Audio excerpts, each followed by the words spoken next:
What is going on, Chiefs Kingdom? Welcome back to another episode of the Kingdom Says. We've got a very special episode for you today because there's finally been some news that has been happening in the Chiefs offseason.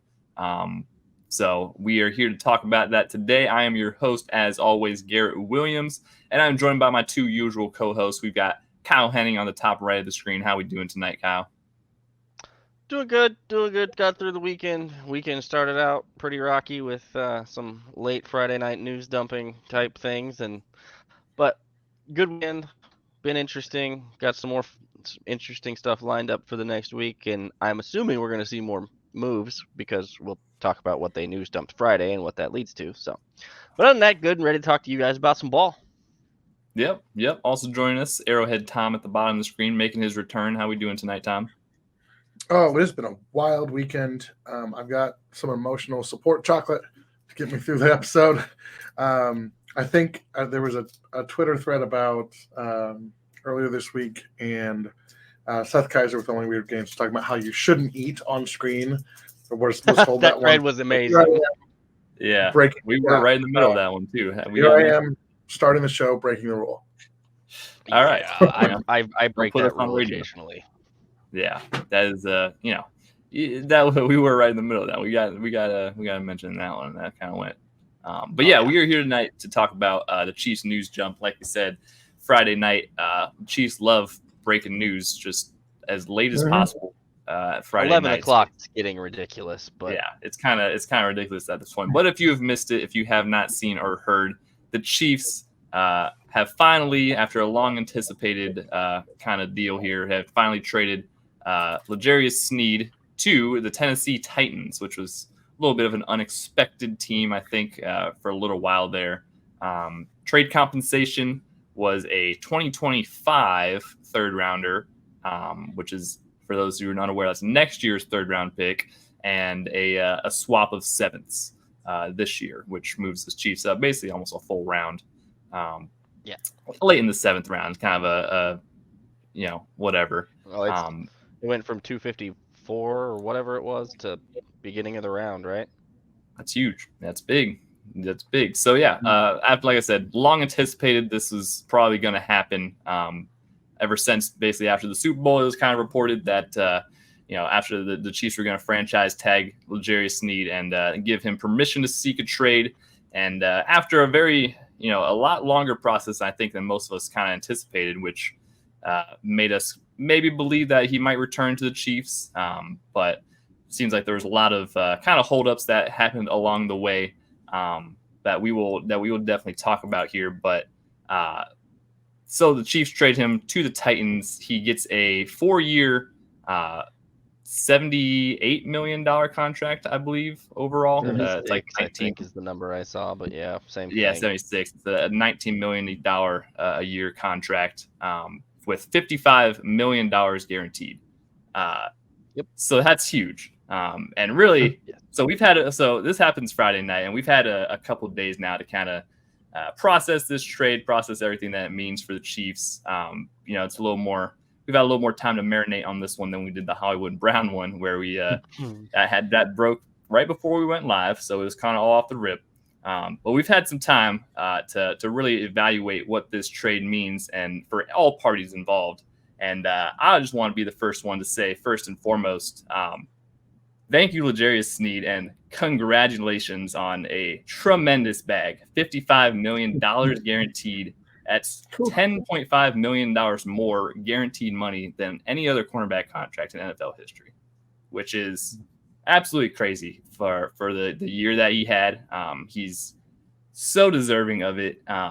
He really comes, like, if you don't know L'Jarius Sneed's story, he comes from a really rough area. He's had some deaths in the family, and just he's had a long road to get to where he's at right now. So it was really cool after kind of the initial wave of stuff to kind of really sit back and appreciate for L'Jarius getting this huge bag that you really only get. Most guys in the NFL are really lucky to get one big NFL contract. As Terez Paylor once said, the contract year is undefeated, and it paid off for Sneed this year because he got a really big bag from the Titans, who have a lot of money to spend. Obviously, they spent a lot of money this offseason, and he is one of those guys. But we're going to talk about the compensation and what it means and everything like that, the gain cap space and all the football stuff. But first and foremost, just the life side of things. It's definitely really cool to see L'Jarius get that big of a bag. So that's what I kind of came away from it. Is that I'm really happy for the guy because ever since he got here to Kansas City, he has been nothing but just a great person. He got better every single year, and he's going to be a Chiefs legend forever. So, 2-time Super Bowl champ, had probably one of the biggest defensive plays in the NFL history, at least for the Chiefs, with that punch out on Zay Flowers in the AFC Championship. So he's gonna be a legend forever, and I really appreciate everything that we've gotten from him. And best of luck in Tennessee, and enjoy that bag first and foremost. That's what I had to say to get it out the way here first and foremost. Mm-hmm. Yeah, I mean, the thing I'm most happy about, obviously in this situation, is for L'Jarius. He earned it. I think the conversation about him only having one good year, which I've seen a bunch, is insane because he was very good pretty much every year here. He came in, handled the slot duties, blitzed crazy, did everything he was asked to do from that aspect, adapted his role, moved outside, exceeded all expectations, even by the biggest of fans of L'Jarius. He's well above any of that. He went out and shut everybody down last year again, and I mean everybody. Name your receiver, he locked it up. So happy for L'Jarius to change his life. That is life-changing money. I'm pretty sure he just recently added a young one to his group. Him and his other half have a newborn or 1-year-old maybe. So that changes his life, their lives, future lives in that family, and that's really important. And as Garrett mentioned, you got people in this. You're lucky to get a big contract in this league. Most guys don't get a big contract, if we're all honest. So, all of the other stuff aside, as Garrett echoing Garrett, yes, we greatly appreciate everything, all of the stuff he's done on the field, the plays he's made, everything he's done. And he's been a really solid member of the team, the community. It sucks to see him leave. This is the business of the NFL, but I'm happy that he got paid, and I'm good. He's going to a fun place because Nashville's a cool town. So, yeah. We're going to talk more about the move, but I'm going to just echo what everybody else has said today. Like, L'Jarius Sneed, maybe. He was a top 5. Like, I love L'Jarius from the day he got drafted, and this is for the longest time. My pin tweet, on Twitter was, hey, people are sleeping on L'Jarius Sneed. Watched his. I remember he got drafted, and he was drafted coming out of Louisiana Tech. He played safety his last year, and people were because like, they didn't have anybody else to play safety. Well, no, that's not true. There was some other guys, but the coach said he was the only one willing to do it for the team, and he was their best tackler in the secondary. So, that boy. I just remember, I just remember being on that hype train pretty early on, and real early, because I remember looking at Tom when they drafted him and going, "Who?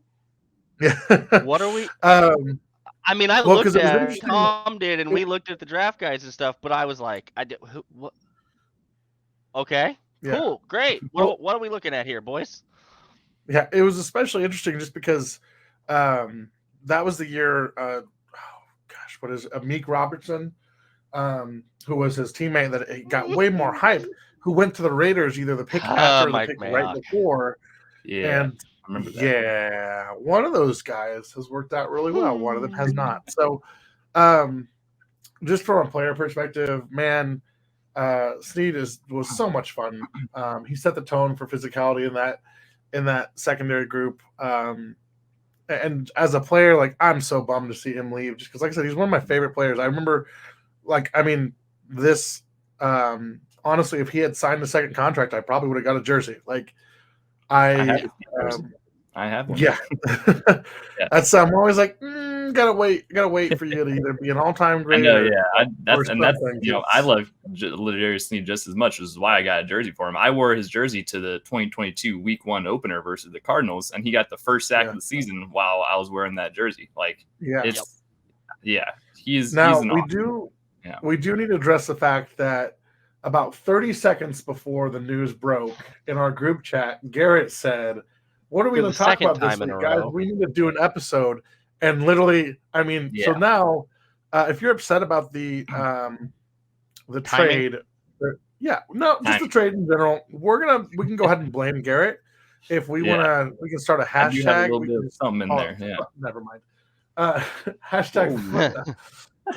Let's not get a tag on the episode just yet. But yeah, as a player, I'm gonna miss him. Man, I'm bummed about it. Wanted to keep him in Kansas City. It's frustrating because he's such a good player, and you see the value, right? It's very evident the value he has. That's a lot of dough. And so, if we want to pivot to the actual kind of team building decision part of that, we can. I'm happy to go there. Trade decision. I think we want to get his flowers and recognize that we aren't in the Super Bowl last year without him. I mean, you know, there's a very good chance that's a reality.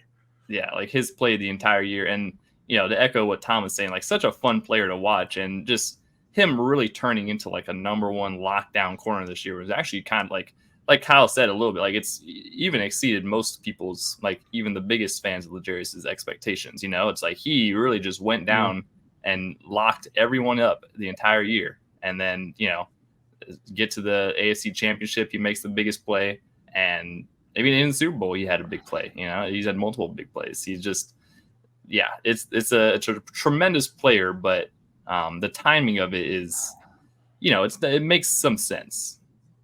I think the other main thing that we need to address that there's gonna be a little bit of a void that somebody's gonna have to step in and fill, and it's probably gonna be Trent, because that's gonna be who's gonna be asked to fill the on-field role as well. But L'Jarius is also a tone setter, an energy setter, a leader in that corner room, and so that's gonna be something that they're gonna have to replace. But it's part of the way this stuff works, and when we get ready, as we transition now into the actual the trade, the compensation, the win, the why, the what, all that stuff, we talked about it on the last show when we talked about Hollywood. A lot of this is timing. A lot of this is just the business side of the league, and there's also a lot of facets and moving parts as to why some of this stuff took place the way it did. So it's a whole big mess, but at the same time, it was all also, as Garrett said, you had time to digest it. I had kind of already digested it once the Hollywood deal happened and the Chris deal happened.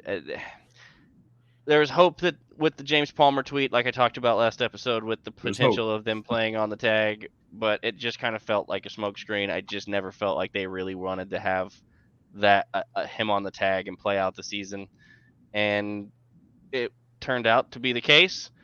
L'Jarius tried to get the most money, and I think him doing that, which no fault to the player and his agents, but him doing that probably changed where he landed and when he landed. Just judging by everything else that was reported / talked about / not reported / confused or refuted / whatever you want to call it / Schefter got on TV and lied to everybody. I mean, what? What? Schefter being a top? Never mind. We're not. We're not gonna. I shouldn't say lied. He got on TV and said things in a very specific way to where he could, with his words, imply that they didn't speak to each other while they actually did. Well, the Chiefs and the Colts didn't directly talk. L'Jarius' agent just talked to everybody and had everything arranged. Oh, so they didn't talk though. Jesus Christ. So like, everything's fine. there's that portion of it, but it's all to say, this is we're going to miss L'Jarius. He was fantastic, but this is the business of the league, and I'm also, here's a harsh reality version of this. This will not be the last player that this happens with. That's the fan bases loves and everybody wants, and that they let walk out the door because too much money. Exactly. See you later, Trey Smith. Yeah, I don't know. With those freaking guard contract, well, that's an interesting conversation. We'll get down there. Well, yeah, no, let's get into that real quick because this is the team building piece that I have been. Should we do the actual trade first? No. But yeah, okay, fine. Let's talk about the trade. So the trade itself. The trade itself is a solidified third round pick next year, and a full round upgrade, basically, as Garrett mentioned, from the very back end of the 7th round to basically I think it's the first pick of it's the highest of the 3 Titans picks in the 7th round. So whatever that pick is. Yeah, they have 3 7ths, I guess. I saw that in an article. I think Charles Goldman's article. They weren't even willing to just part with details. They wouldn't even just straight up give us one of them. Yeah, they had to give one. It's all about. Yeah. It's all about the little value chart thingy, but that's a whole nother conversation when you're mixing a player into it, which makes that value chart interesting to see where the Titans were, which ones the Chiefs were using. So yeah, that's a whole thing. But the process itself is entirely business, but the trade was either you let him walk in free agency / potentially rescind a tag, which makes players upset and other people angry, and then it makes the organization have potentially some optic problems, and let him sign in free agency somewhere, and you might get a comp pick. And I say might because I know we love talking about the compensatory pick formula, but for as often as we talk about it, I'm not sure how many folks actually understand it. Yeah. The comp pick formula works if you also don't sign any players and don't do anything else in free agency and don't do anything to offset the compensatory pick that you get from the player. Also, you're banking on the player getting a certain deal. Now, with L'Jarius, you pretty much knew he was going to get a big deal. That's not as much of an issue. Still not a guarantee, though. Definitely not a guarantee that even get that 3rd round pick next year because you may sign. Right, because you may sign another free agent outside of Hollywood Brown and outside of some of the other guys you've done, which with this move being done Friday at 11 o'clock, the NFL, while it doesn't necessarily stop, they do take weekends. And also, the owners' meetings were this weekend, if I'm not mistaken. So that means they've had a couple of days down where everybody is. They've probably been doing things. And that means there's more than likely going to be some moves made in the next few days. I would bet Monday or Tuesday of this week will probably be an interesting day for the Chiefs fans in front office, because they cleared up. Because the reason that they made this trade, in a lot of ways, and this is part of what Tom wants to talk about, and the reason I said we should discuss the trade details first, is because they also freed up $19.8 million in cap space, which moved them from bottom third of the league in cap room available to top third of the league in cap room available.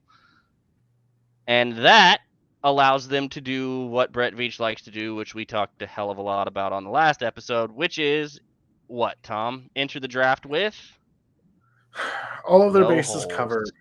Yes. So here's. Now you can. Can I say something first? Can I say something first? Yes. No, you cannot.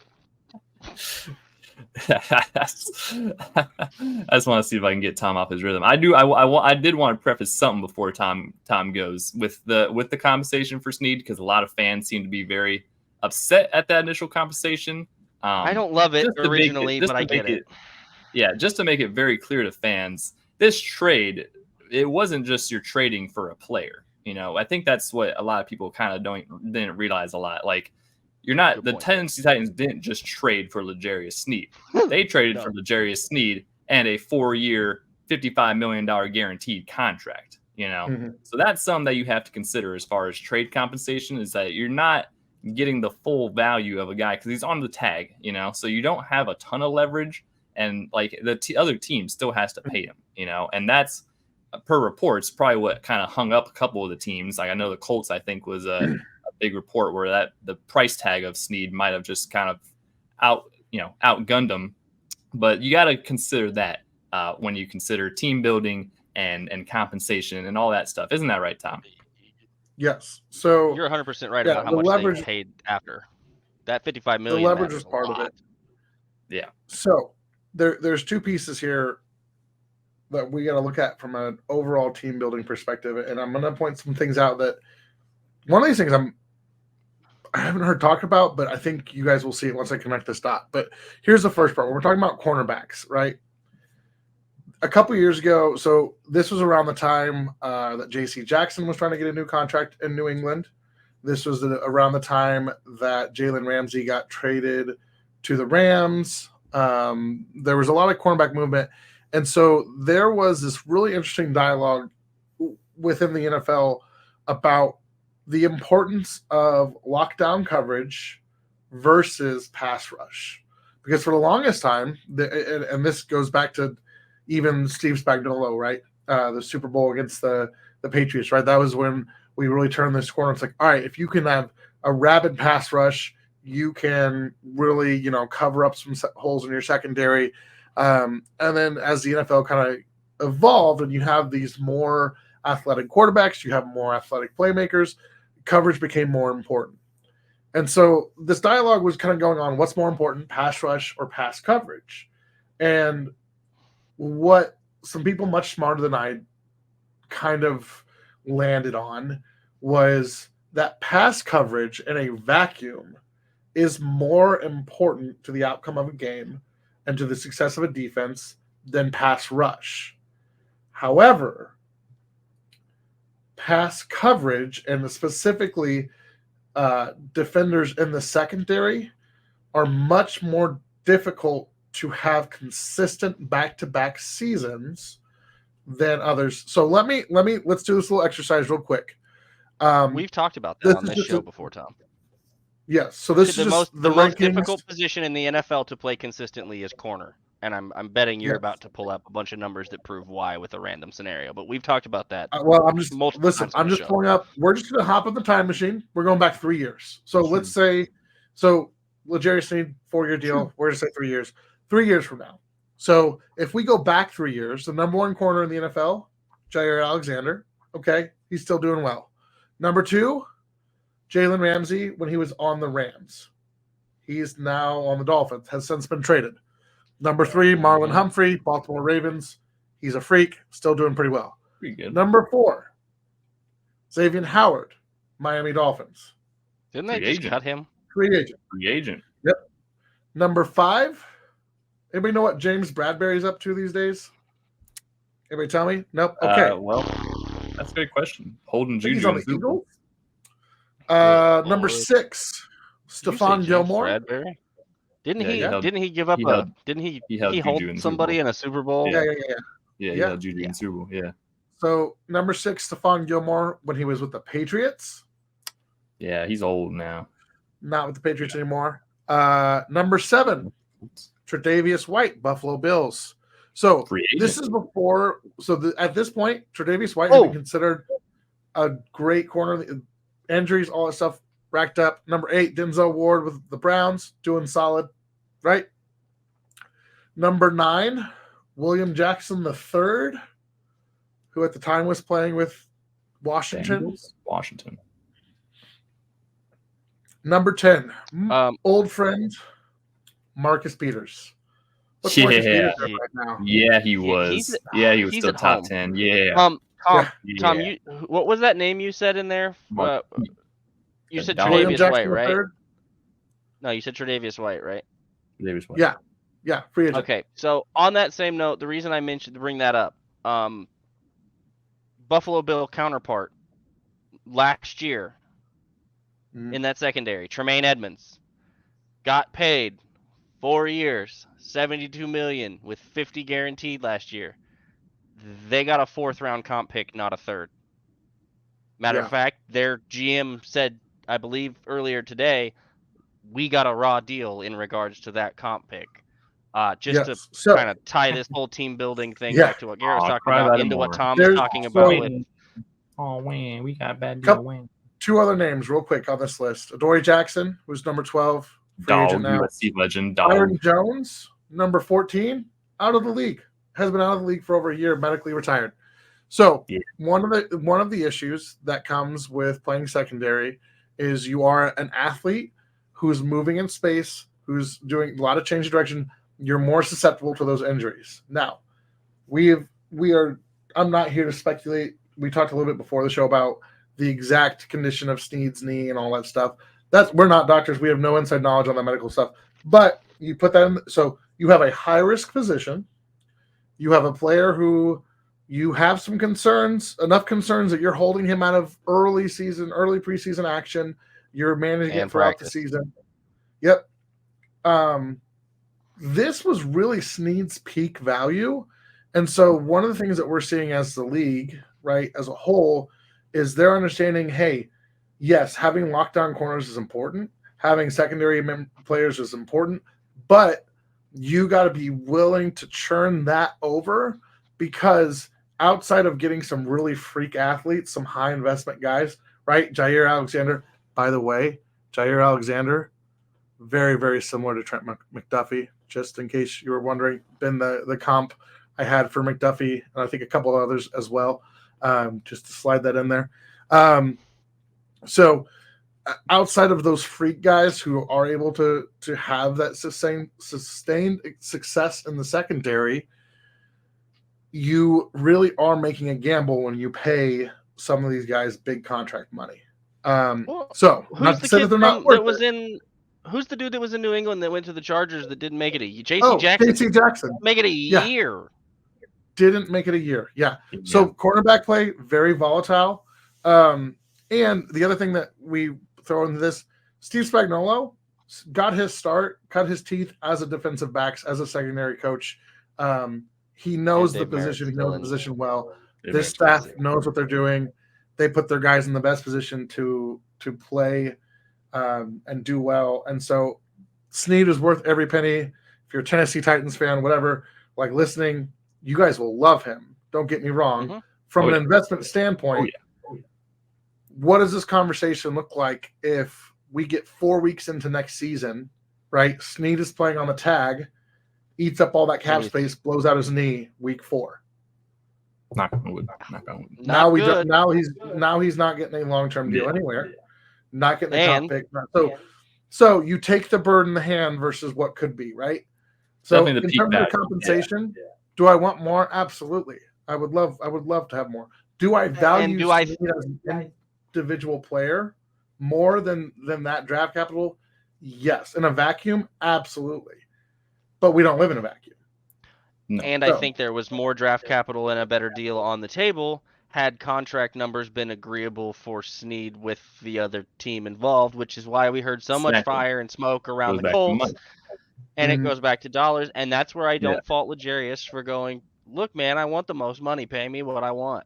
And I get it. And that's where Indy decided that they couldn't give up a pick in that nature and pay him 50 to 55. As Garrett said, how many more $1 million guaranteed than the next highest? 10?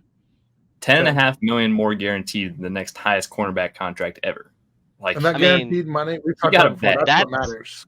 That's the money they have to put into the bank when the paper is signed. It has to go into escrow, yada yada yada. If that's $55 million, and I think it's actually like $52 million, and then $2.5 million guarantees next year at sign it. Kind of like the agent number said 55. So you always gotta flip them up. I think though on the value part too, for looking at it kind of in a vacuum for the Chiefs, like you draft L'Jarius in the 4th round. You get 2 Super Bowls, and then you trade him for a 3rd round pick, and you have $19 million in free cap space. So just like in an isolated vacuum, like you gain compensation. Well, and as dumb as these stupid awards are that they vote on now, hitting Hode in the All Pro and Pro Bowl voting didn't help them because he doesn't have any of those accolades next to his name, even though we all know the Pro Bowl was a farce. And the All-Pro voting the last 2 years has been borderline insanity, and I'm not really sure how. Yeah, and also to mend on the team building standpoint, and we've talked about this ad nauseum on this pod. I think we mentioned it even last episode. The last Chiefs general manager, John Dorsey, was very famous for giving contracts a little bit too late, and then having these big contracts for injured players on the tail end of their careers. Brett Veach has learned from that mistake tremendously. He is not Love making Eric that Berry. same mistake. Love Eric Berry. That contract aged like milk.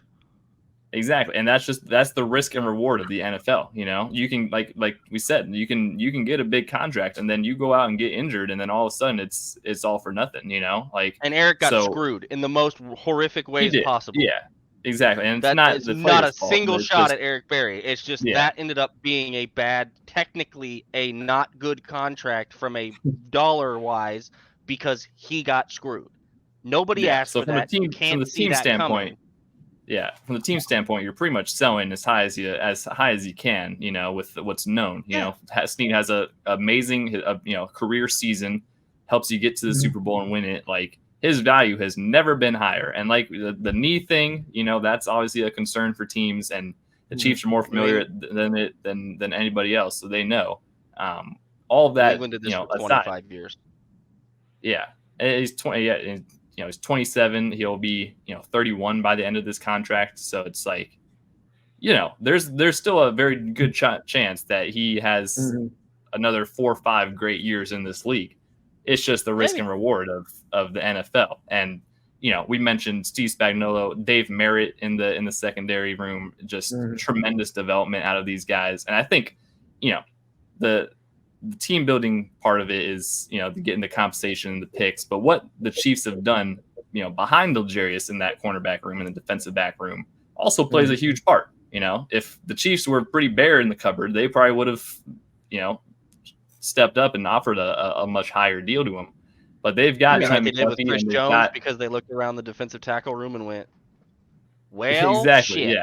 yeah, exactly the exact opposite of what happened with Chris Jones. It's like, well, Chris, you're our whole defensive line, really. So, but also with Chris Jones, that investment is wiser in the sense that, one, yes, I know he's an older player, but he's also at a position that is more consistent, and he's been consistent, right? And it's a more premium position, technically. I mean, D tackle, more premium line, and he's used as a pass rusher, not as a. And I think we'll see this narrative come out more. Give me a minute to look this up, but those trench players have a lower chance of like substantial injury, just in the sense of they're not running around. So a little longer shelf life on them. With Chris Jones, he's got 3 double-digit sack seasons and on his resume. He's got 2 9-sack seasons. Like, he's had at least 5.5 sacks. Actually, he's had at least 6.5 sacks since after his rookie year. And that, when he started multiple, let's see, 11 games in 2018 he started. He played in all 16. When he plays this season, there's that consistency factor there. And I think that's where, and yes, pass rush is important. Don't get me wrong. But from that standpoint. So real quick, because I want to talk about this and we'll sneak this in. We talked about other players that we may have to say goodbye to down the road. And the Chiefs kind of played themselves a little bit on this one. Hopping in this. So this is, we're connecting these dots. This is fresh. I've not shared this thought anywhere else. So this is premium Arrowhead Tom Brain right here. Brain going. All right. Yeah. We hop back in the time machine to the day after the Super Bowl loss in Tampa. Oh, that's Brett Veach decides he's rebuilding the offensive line. And he does something different. He doesn't go get a left tackle, right? We know he's in play for Trent Williams, but he goes left guard, center, right guard. He builds those interior offensive line players up. And we've had some movement at the tackle positions, which is contrary to what NFL teams have done really had been doing for decades before that. Yeah. Not to say tackle isn't important, but before that, you look at how much guards and all that. There's a huge gap between how they were played or paid the Chiefs built a blueprint on saying, hey, the fastest way to a quarterback is in a straight line. Our quarterbacks are now more athletic than they'd ever been. When back in the day, in Patrick's early years, when he was running outside the pockets, it's because he was getting pushed up the middle, right? He's been able to develop as a pocket passer and as a playmaker because he can step into his pockets. And if he gets pressure around the corners, right, and it also mitigates some of those more athletic defensive ends. So this is such a evolution of the game moment because you have more athletic quarterbacks who are forcing defensive ends to play more contain, who are being forced to have more rush discipline instead of just being able to blow past tackles and go after the quarterback. Because they've got the three guys in front of them, they've got a fortress in front of them, and so they can step up into that pocket, or if they can fail to get away, you get that safety blanket right in front of you. And the Chiefs, they're the blueprint for it. Kind of pioneered it. They did kind of pioneer it. I mean, they gave Joe Tooney left tackle money just to come play guard for him. Yeah, and now you have other teams paying all these money to get guards, and they're going, hey, this interior offensive line position is really important. Being able to step up into the pocket is going to become more important, especially if I've got a young athletic quarterback who can move around and can mitigate some of those edge rushers, right? So all of that said, because of that evolution, because of the model that Kansas City built, they very likely are going to price themselves out of being able to keep both Creed Humphrey and Trey Smith. Obviously, it sounds like from everything I've gathered and from, I think, the temperature in the room is Creed Smith or Creed Humphrey is probably going to get that money. Trey, gosh, I don't want to break those two up, but unless they move on or do something significant with Joe Tooney, probably Trey's going to be one of those guys. I made that reference earlier, but just connecting all those dots, I say all that to say Brett Veach knows what he's doing when it comes to building a team. We've made reference before to the Patriots and how they did things. The NFL is now looking at the Chiefs and how they're doing things and trying to catch up. And that's a pretty cool position to be in. Yeah. So we got to have ultimate faith in Brett Veach and the squad because I think, they've built this team up to this point and they kind of know what they're doing. And we got to just keep it going from here. So before we get into kind of what this means next for the Chiefs, we're going to drop in right here a little giveaway promotion with our guy Corey Jones that Kyle did earlier. And then we'll transition right back into Chiefs talk. Hello and welcome to a brief Kingdom Says podcast edition. I am your not normal co-host on any episode that you've probably watched on this network because Garrett's usually always here. And today I have a very special guest with me, friend of the show program and friend of Chiefs Kingdom, Corey, the artist chief. Corey, how you doing? I'm doing great, man. Thanks for having me on. I really appreciate it. You guys do an awesome job. You, Randy, John, Tom, Garrett. I mean, it's a great show, and I really appreciate you guys providing us with content on a almost weekly basis, sometimes multiple times a week. So thank you so much. We'd like to be more often than just once a week, but due to schedules and conflicts of craziness of life of late, it has been once a week. But we'll be ramping that up. So we appreciate the kind words, and thank you for your support. On the other hand, you tweeted out something last night, and we've kind of talked about it for a while, maybe hinted at some stuff on socials for a while. If you guys aren't following us on all of our social platforms, it is the @KingdomSaysPod on pretty much all social platforms. And Corey is at Corey04 on Twitter. The artist chief, you can find him on other things too if you look around. I'll let him tell you of the other places. I think he has a full artist page, don't you, on the old Facebook? No, not anymore. No, not on Facebook, but I do have art. You can go to fineartamerica.com and search Corey Jones, and you can find that's the important one. Prints, T-shirts, all kinds of coffee mugs, whatever I've uploaded. You can find a piece of merchandise there. Fineartamerica.com, Corey Jones. And that's the important one. But also his Twitter is a good place to get a hold of all of that information as well. I believe the link is in his profile. The other reason we're joining everybody this evening is because we've got a giveaway planned for you all. So with that said, I am going to quickly go through the giveaway details. And yes, it's late, a long day. I have to put reading glasses on, guys. Bear with me. The glare is awful. I'm going to go through the details, and then we're going to let Corey talk about his prints that are going to be involved in the giveaway for the one winner. And yes, one winner, but it's a big prize pool for one winner, so it's a whole grouping. So, the details to start with, the contest will be on Twitter at kingdomsayspod. You can also find a version of it on our Facebook page as well. But the main one will be on Twitter. And if you will hop on Twitter, Kingdom Says Pod, you'll find a tweet with us here that'll be announced by the time you're seeing this video. And it will have all three prints, a picture with a graphic of all three prints in it, so you guys can see those that you're gonna. And you can also see these on our YouTube channel if you're listening on the audio medium. Corey will have the prints on here for you in just a moment. To enter, all you need to do is like and share or retweet the post and comment with your favorite moment from this Super Bowl season. We want to have a nice, fun interaction, maybe do some stuff with the aforementioned John, who's been a nice friend of the show for us as well and been on the last couple times. We're doing some fan stuff with you guys, and we want to get some more fan involvement because that's kind of the whole premise of this podcast. Is notice it says the kingdom says, not just the stuff we say. So we're going to be looking to do some more live stuff with that, and because of that, we wanted to incorporate this into the giveaway. You will also have a couple of opportunities to have bonus entries.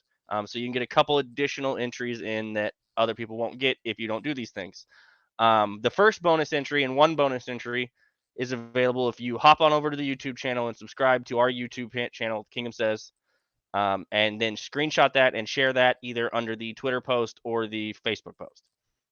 Now, to get two bonus entries, that Fine Art America page that Corey mentioned earlier, you can hop on over there and show us a purchase of any print, coffee mug, grab you one of his items. He's got tons of stuff on there. If you guys haven't seen it and don't remember it, we'll probably be giving some more of these away at some point because I still have a few of these hiding in the back over here for a rainy day. But this guy's available on there. He has several other of his prints, and I know he's also working on something new he's probably going to show you an update on tonight. So Corey, what are they going to get a chance to win first, and talk to us a little bit about each of those prints? Okay, so guys, for the audio audience, I'm going to show these prints on YouTube here. You have a chance to win 3 11x14 prints, all 3 of them. This first one is of Patrick Mahomes from the 2023 season wearing in a an away jersey with the NKH patch. It's kind of like Rashee Rice down there somewhere. You get the idea. He's about to heave it up. So that's for the audio He's got audience. It fully loaded. Fully loaded. We got the Dynasty print. Oh, that came out so cool. The TV show Dynasty from the 80s logo. There's, for the audio audience, I mean, we've got everybody from Mark Donovan to Drew Tranquil to John Elway handing over the trophy, Taylor Swift, Norma Hunt. I mean, the list goes on and on. That one's digital That's only. Such a cool print. Got to get a print of that one. And the Super Bowl 58 champions print. I can't talk. It's also digitally only, and it's got Mahomes at the front, of course. The quarterbacks who the Chiefs beat along the way kind of look like Force Ghosts. This is Viva Las Vegas. You got Kelsey, the great play by McDuff. So good. The Mahomes winner to Nicole, Rashee Rice catching a touchdown, and a bunch of helmets. The other team's on fire. So, but yeah, and as far as what I'm working on now, I am working on an acrylic painting of L'Jarius Sneed. I started working on it before he was traded. Sorry, guys, I'm having trouble with the camera. I'd already started it before. Hard to get it all in frame. Hey, like, this is a 2-time Super Bowl champion. I love that guy, and I'm so proud of him. I wish he would have stayed. I kind of thought he was going to, but yeah, it is what it is, man. He deserves his money, so it just sucks. Hey, man, got to get that generational bag, though, and I'm happy for him, especially with his story. And I know you've had kind of a personal, had a couple personal interactions with him and had good interactions there. So all love for L'Jarius. Love that you're doing a piece now and kind of a remember it's going away kind of thing, as opposed to when you started it was kind of a, hey, he's going to potentially be here, and It was about 50-50, it sounds like, and like I said, it kind of came down to the finances thing, and that is what it is. But I want to go back to a couple of the prints that are in the giveaway. So if you guys aren't familiar, the 58 Super Bowl 58 poster, digital only. Sorry, not poster. It is kind of a poster size wise. I believe you've done one for each of the Super Bowls now, correct? That's correct. And I have the other two, so I will have to go add that to my collection here. So I'm gonna go hop on Fine Art here, probably in the next day or two, and grab one of those. And I do want to point out one of the other prints, the Mahomes print, and I really want to highlight that one because I think that one shows just the difference. And your style and your growth from when you showed us on his Twitter account at Corey04. The one you did of him almost in this exact pose from a few years ago. I think it was 3 or 4 years ago now to this one, and it's just so cool to see the difference and see the growth and the progression. So I wanted to highlight both of those because I think those are both really, really cool. That Dynasty one is a special thing, especially if you like, other people suffering. Because I think my favorite touch to that is the old Elway having to hand off the trophy, and you can see the pain in his face doing it. So awesome tribute to Norma. I love the Spags in there. I see the other hidden tributes hiding in there. Also, there's a DT hiding back there, it looks like. So I really enjoy what you got going on here, and we're happy to partner up with you and do the giveaway. Thank you for coming on with us for a few minutes and doing this little announcement and going over everything and showing us the update on the Sneed one. You guys hop over to his site again, Fine Art America, search Corey Jones, head over to his Twitter at Corey04. You can find the links there as well. Head over to Kingdom Says Pod to look at this on the video, or head over to our Twitter or at Facebook, any of our socials at Kingdom Says Pod to find the graphic with the actual prints to see for yourselves. With that, guys, we will be back with you and either get you back to the programming that we were also coming to you with, or checking out this YouTube short / Twitter short. You guys have a good day, and we'll be back with you soon. So what this means going forward for the Chiefs, now that L'Jarius Sneed is traded, we have $19 million in freed cap space. We have an extra third-round pick next year, which, now gives the Chiefs one more thing of ammo to potentially trade up with. That it's always going to be fun, especially in draft season coming up here, which we're going to get into very soon.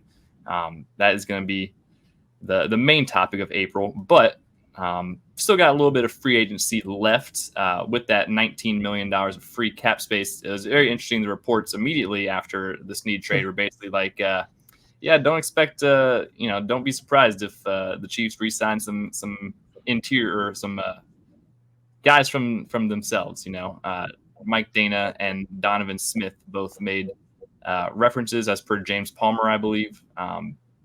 So that's something to think about. Obviously, now that you have that freed up cap space, you have a little more wiggle room to bring back some guys that were played pretty key pieces. I mean, left tackle has been a position we've talked about a little bit this entire offseason, and we've expected them to make some kind of move for a veteran left tackle to bring in to compete with Wanye, essentially. Mm-hmm. So maybe they'll do that with Donovan Smith, bring him back and see how that works. But still got some moves to be made the rest of this offseason. Yeah, so, I think I will let Kyle talk. Is what. You're good. Go ahead. So I think to Tom's point about the roster building and things like that. So we saw to kind of illustrate some of those points. Robert Hunt got paid $100 million. That's a guard, kids. Joe Thuney's contract. Okay. Yeah, Joe Thuney's contract right now, I think, is 9th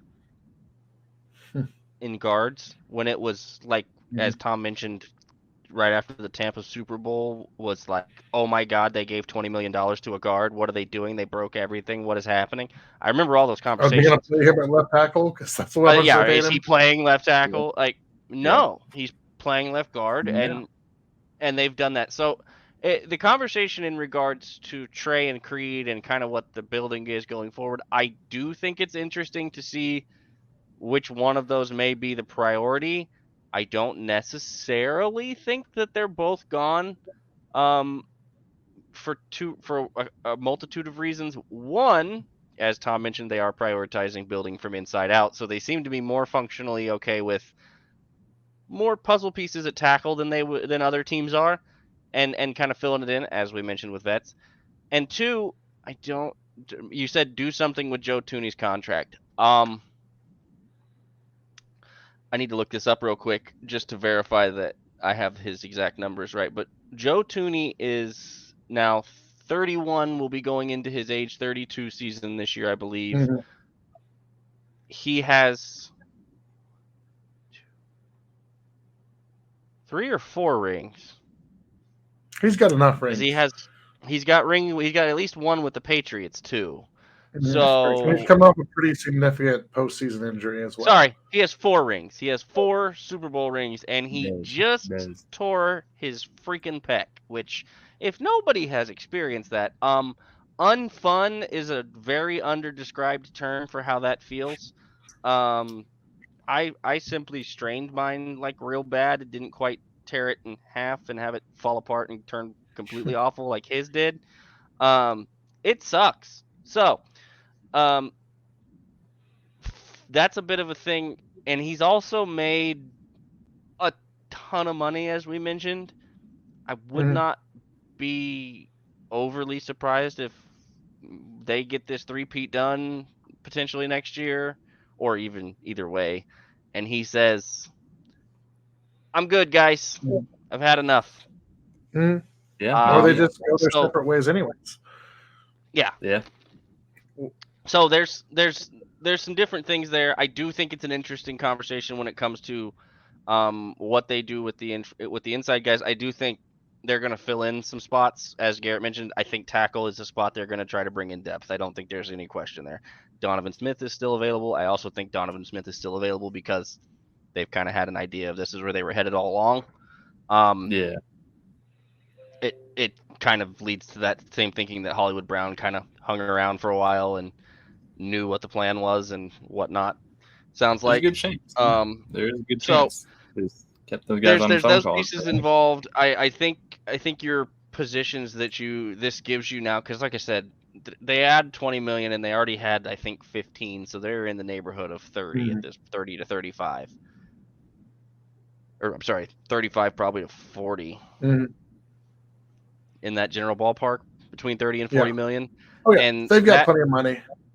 That means they don't really have any running backs as far as depth goes. It's pretty much Pacheco and like Deneric Prince and that other rookie that we had. Yeah, Michael P. Ryan, maybe he might still have a future. Yeah. P. Ryan, I think, is still there, but yeah, it's not exactly loaded. So a veteran running back, there's several of those still available on the market. A veteran tackle to either compete. To either, I'm not paying. Did you see what the Ravens paid Derrick Henry? No, I'm good. Yeah, we're good. We paid Hollywood Brown less than they paid Derrick Henry, I'm pretty sure. I mean, yeah, it would have been funny, It would have been funny. So there's still a couple of running backs out there that I think would be mildly comedic in this offense. There are, as an extra running back. So there's that. There's the tackle position, which I think they're absolutely going to address. But from the actual team building standpoint of trading L'Jarius, you got to give a shout out to our guy Charles Goldman. He dropped an article yesterday, day before, Saturday, Friday, Sunday. This whole weekend's a blur. Whenever the trade happened, within like a day and a half of that, he dropped the Najee Johnson article. And I've mentioned Najee several times on this show. Yeah. There's been a lot of conversation. It kind of seems like some people forgot what was happening at the beginning of the year in training camp and some of the discussions around Najee from Steve Spagnuolo and from Dave Merritt. Garrett mentioned it earlier. They trust the secondary room because they think they've got the guys to replace and do the things. Shamari Connor is going to play a different role than he played this year. You can bet your wallet largely on that. Trent McDuffie is going to play outside. He's going to be your outside corner, one of your out corners. It just is what it is. They don't be surprised if Najee Johnson is the other one. It won't shock me if he's the other corner. From the stuff we heard before training camp, before his injury, like they love Najee Johnson. And if there's anyone who I trust more than Steve Spagnuolo and Dave Merritt to get a corner like that ready, So I think That's the thing, and it's really interesting because he didn't really play corner in college. He played safety. He did not press. He talked about it in the article with Charles that he had to learn press technique. Yeah. Like he didn't Good learner. understand. So it's very interesting to see the confidence that they have in him, the confidence he has in him. I also still think they probably go somewhere in the draft, whether it's third, fourth, fifth, Oh yeah. sixth, early seventh. Maybe they add another guy to the room. They always seem to want to add more secondary depth. They do So like adding guys. It'll be day 3. as I Yeah. said, I only That's fine. listed one pick That's that fine. was potentially not day 3, and it would have been third round. So, and if it's the last pick of the third round, is it really? Hey, that swap 7th. Here we go. There we go. So There you go, yeah. you know what I'm saying. But I get that next from that perspective, I know everybody's kind of upset. It seems like about they're just going to go get some of their guys. Do we remember how bad Run It Back was? They were 14-2. Yeah. Like they lost the Super Bowl because their whole offensive line, and I don't mean one guy. I mean all 5 of them were hurt in some form or fashion. Yeah. Like they did. It is what it is, but the whole Run It Back didn't work narrative has got to go for me. Where are you guys at with what their next steps What are you are? talking I think it's Donovan Smith, a free agent running back, and maybe another wide receiver for funsies in the free agent I think money pool. So the biggest thing I want is for them to get ahead of the contracts that are due next year. Nick Bolton. So you want to pay Nick Bolton $20 million. Got it. Yep. Whoever, whatever you need to do. I'm not too worried. So here, there's 2 things to remember here. One, the cap just went up this year. So we saw the big jump in guard money. We're going to see, it's just kind of the rhythm of the league. And so and it sounds, in some ways, it's better to set the market early, like we saw with Joe Tooney, when you know that you've got the right players, than it is to, like, these guys are going to make money. And so if you've got a guy who works in your system, i.e., Nick Bolton, who's been productive, who's been important, you pay him. And you don't really worry if it feels like a little bit of an overpay right now. Like, if you overpay Nick Bolton this year, you know what you need to do? Just wait for next year, because somebody's going to pay a worse player a lot more money. That's why I just mentioned Joe Tooney's contract is now 9th, I think, in guards. Like that. Yeah. All of a sudden, very good value. Yeah. It's a couple years down the road. Very good value. Yeah. As far as Patrick any other Mahomes' additions, contract. Yeah. Yeah. Pretty good value. But pretty good value. Yeah, but as far as additions, Mr. Arrowhead Tom. Or retentions. If you want to call them retentions, because they're our own guys from last year's team, that's fine too. Yeah. We can go with retentions if that makes sense. So that's the big one. Is those 3 are again my priorities in my mind. In terms, so I'm excited about what Brett gets to do when he gets to go bargain bin hunting after the draft. Let's remember Mike Edwards, Drew Tranquil, there was a couple of others that they picked up kind of along the way after, late in the season. Might have even been Donovan Smith too. I think he was. Yeah, Donovan Smith. That was the other one I was thinking of. Yeah. 1 year, 10, whatever it was, 3 million. They signed. Let's put this in perspective. They signed. Let me look it up. They signed their starting left tackle. Their starting left tackle for the whole season, minus a couple of injuries. Let's see. When did he sign? May 4th. Yeah. It's March 25th for those keeping track of the calendar at home. So there's a good chance we still got some time before we see many other. Well, but that's ridiculous to me in terms of when you talk about what Brett Veach can do as a GM. And obviously, sure, would we have loved to have elite left tackle play all season and whatever? Sure. It'd be great if, Trent Williams accidentally walked into the Kansas City locker room and just decided he wanted to stay there for, an affordable contract, whatever. Great. But for them to get by and to I don't know. Again, going back to my point earlier, a decade ago, if you told somebody, hey, they signed their starting left tackle in May, you would think that's not good. Won 5 games that year. Yeah. We didn't, Super Bowl a decade ago. People said it was bad last year. Yeah. I'm being generous. So being generous. Yeah. So but legitimately, like, remember when they tore the whole offensive line apart and started over all in one season, and everybody said there's no way you can rebuild an offensive line in one off season, and then wait, they did. Yeah. It's like, hey, watch me. 3 rookies starting on the line, and they did. It goes back to Tom's point about philosophies, and I don't want to cut off Garrett from getting to talk about his additions and the wrap off, but it goes so much back to the point about the team building philosophy. They are true to philosophies, and it's dictating things to the rest of the league.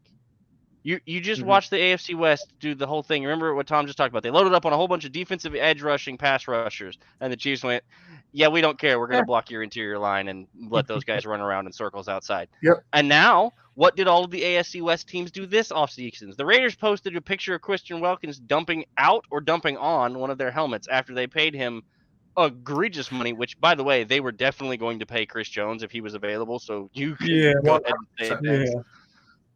You can say thank you to Brett Veach for going ahead and getting that deal done, even though it was a little more expensive than people thought. I talked about that on the when that report came out. He went, "Wait a minute, the Raiders." I talked about it on the Jones deal, but it was the percentage of the contract for where the cap jumped to shrunk the actual total number, and I guarantee you that's why they were like, "Yeah, we don't care about the extra $1 million this year." After what, and again, that points back to the owner of the Chiefs is on what committee for the NFL? Like the head of what committee for the NFL? Like the finance planning committee. Basically on all of it's the finance planning committee, guys. Like he's one of the main members of the finance committee for the NFL. So if anybody knew when the cap might be going up, I'm betting it's the finance committee. Hey, crazy. That he's not on the hot yoga and goat committee. That may be, but at the same time, like. It gives you options. It gives them flexibility. They like entering the draft in a certain way, and this gives them that. And I think it's because they're going to add or retention add. But who are your ads or retentions that you want to see? I don't know if there's too many other ones that I'm really. I mean, Mike Dana and Donovan Smith would be nice. That's the name I didn't say that I was hoping somebody else would say was Mike Dana. Mike Dana, yeah, he's a guy that, I think a lot of us expected him to already have signed to a bit bigger of a contract. Because, I mean, he's a 4-year starter, basically. He's been playing inside and out. He had a really good season last year. He's gotten better every year. Yeah, might be a little situation, like we said, where they might have had some conversations like, hey, just hold on for a little while. Don't you worry. We're going to bring you back. Yeah, just got to wait a little while. Nobody paid him? Nobody offered him any kind of bigger contract. Dana. I mean, I was surprised at Willie Gay's contract, and I guess Mike Dana might have had a similar market in that sense. I don't know, but those situations all to me are very definitely different. Seem to lead that Dana will be back. At least early in this early stage, him not signing yet is a pretty good indicator. But basically, as far as anybody else, there's not too many ads I think that they need to make necessarily before the draft. I think they've obviously didn't feel a need to really overreach and get anyone else besides like Irv Smith. That's basically the only free agent that they've went and got. So maybe a running back to kind of get in the mix. Maybe like an interior lineman, a backup lineman that has some more that Allegretti lost veteran. Exactly, losing Nick Allegretti. I got a guy who gets some experience back there. Maybe re-sign Austin Ryder again, have him ride the practice squad bench. Collect another ring. But other than that, I think they're pretty set up for going into the draft and hitting some key positions. And then, like Tom said, afterwards we'll kind of see who's available, because there's always those surprise availabilities after the draft. During the summer, you see some guys become available, and you're like, okay, that might be a good little pickup there. So we'll see. We've got still over a month to the draft, so that's gonna be the topic for the next couple weeks.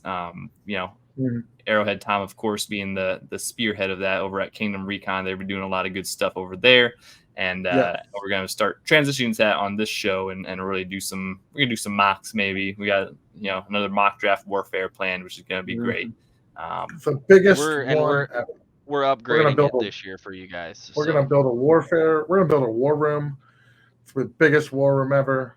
Tom's gonna get 2x4s. He's gonna go build a war room, and it's gonna be great. So that's a good way to wrap this episode up, I think. Any closing thoughts you guys have?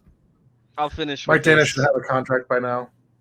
Yeah, I should say that's one thing. I'll finish with this. I think at this point, because he doesn't have a contract, I think my things would be figure out what you're doing with left tackle depth, or whoever's battling with Wanye / backing up Wanye, unless you find a guy in the draft, whether that's Donovan Smith, whether that's another veteran offensive tackle. But I think at this point, probably the best one left out there is Donovan Smith, and it's familiar, so that just kind of makes sense. Mike Dana. If the NFL has decided that he needs another prove it deal or something, I don't know why you wouldn't come back to Kansas City to do it if you're Mike Dana, because you're in a system that works well for you, it fits. The only thing is there room?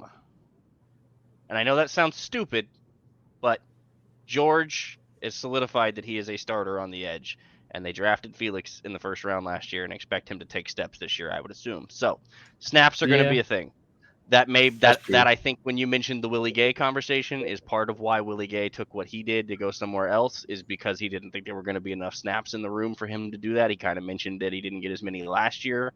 Their situations are a little different, which is why I was mentioning that earlier.